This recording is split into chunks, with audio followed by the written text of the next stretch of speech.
Om Swastiastu, Assalamualaikum warahmatullahi wabarakatuh, salam nama budaya, salam kebaikan, dan salam harmoni. Jadi, perkenalkan nama saya Jasa Marani dengan NIM 241101070 dengan nomor absen 26, yang dimana pada kesempatan kali ini saya akan presentasikan eh, yang dimana eh, saya mempresentasikan ini untuk memenuhi syarat dalam ujian akhir semester pada mata kuliah analisis inferensial, yang dimana kita diarahkan untuk membuat suatu penelitian menggunakan variabel bebas dan juga variabel terikat. Untuk menguji hal tersebut, saya menggunakan uji independent simple t-test karena data yang digunakan berasal berasal dari dua independen yang berbeda. Dan di sini saya menggunakan aplikasi JAX untuk menguji data tersebut. Baik, langsung saja.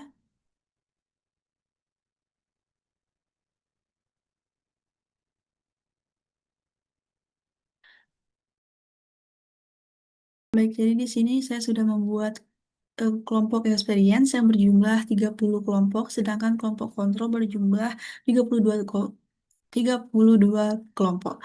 Nah, jadi langsung saja kita klik analisis, lalu kita klik t-test, lalu kita pilih independent simple test. Nah, di sini skor kita taruh di atas dan kelompok kontrol dan kelompok kita taruh di bawah. Nah, sebelum kita mengetahui hasil dari independent simple test, kita harus kita harus melewati dua uji prasyarat yang mana merupakan normalitas dan juga homogenitas. Jadi kita langsung aja scroll di sini, lalu kita pilih normality dan quality of variance. Nah, di sini sudah terlihat data tersebut, yang dimana nilai dari normalitas itu berjumlah 0,952, yang dimana nilai ini lebih besar dari 0,05. Jadi ini dapat dinyatakan bahwa data yang saya buat itu berdistribusi normal. Nah, lanjut ke uji homogenitas. Di sini nilai P-nya itu berjumlah 0,68, yang dimana nilai ini lebih besar dari 0,05. Jadi dapat disimpulkan bahwa nilai ini bersifat homogen. Nah, karena kedua uji prasyarat ini telah dilaksanakan, dari uji normalitas dan uji homogenitas telah dipenuhi, kita bisa lanjut ke uji independent simple t-test-nya yang ini. Nah, yang dimana untuk di sini nilai P-nya ini berada kurang dari atau lebih kecil dari 0,001, yang dimana nilai tersebut itu lebih kecil dari 0,005. Jadi dapat disimpulkan bahwa ketika nilai P itu lebih kecil dari 0,00,5, maka dapat adanya perbedaan antara kelompok eksperimen dan juga kelompok kontrol, eh, karena adanya perbedaan ini, maka kita dapat melanjutkan ke uji yang kedua, yaitu eh,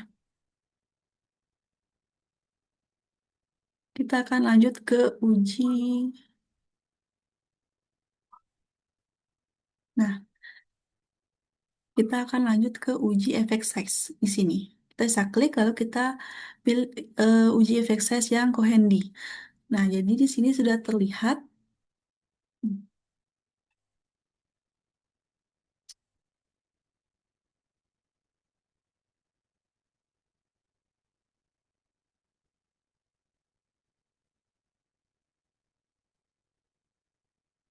Nah, jadi di sini bisa terlihat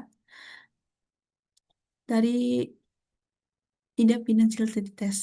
Nah, di sini bisa terlihat nilai Cohendy-nya ini berada di nilai 3,243, yang dimana ini termasuk dalam nilai yang sangat-sangat besar atau nilai yang sangat tinggi. Nah, hasil ini menunjukkan bahwa eh, layanan bimbingan karir ini sangatlah efektif dalam meningkatkan kematangan perencanaan karir siswa, karena Dengan menggunakan layanan bimbingan karir, kita dapat meningkatkan de- kita dapat meningkatkan lebih dalam kematangan perencanaan karir siswa itu sendiri. Yang dapat dilihat bahwa angkanya sudah sangatlah besar dengan jumlah angka 3,243. Nah, kita lanjut ke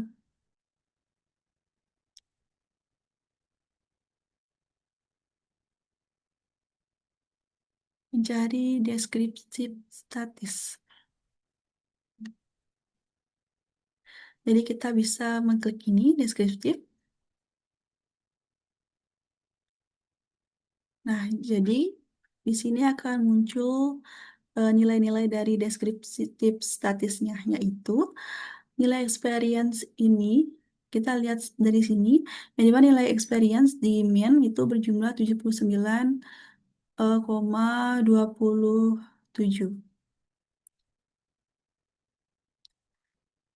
Sedangkan untuk kontrol di MEN ini berjumlah 63,9. Sedangkan untuk standar defisiensinya untuk kelompok eksperimen itu berjumlah 5,620. Sedangkan kelompok kontrol berjumlah 4,313.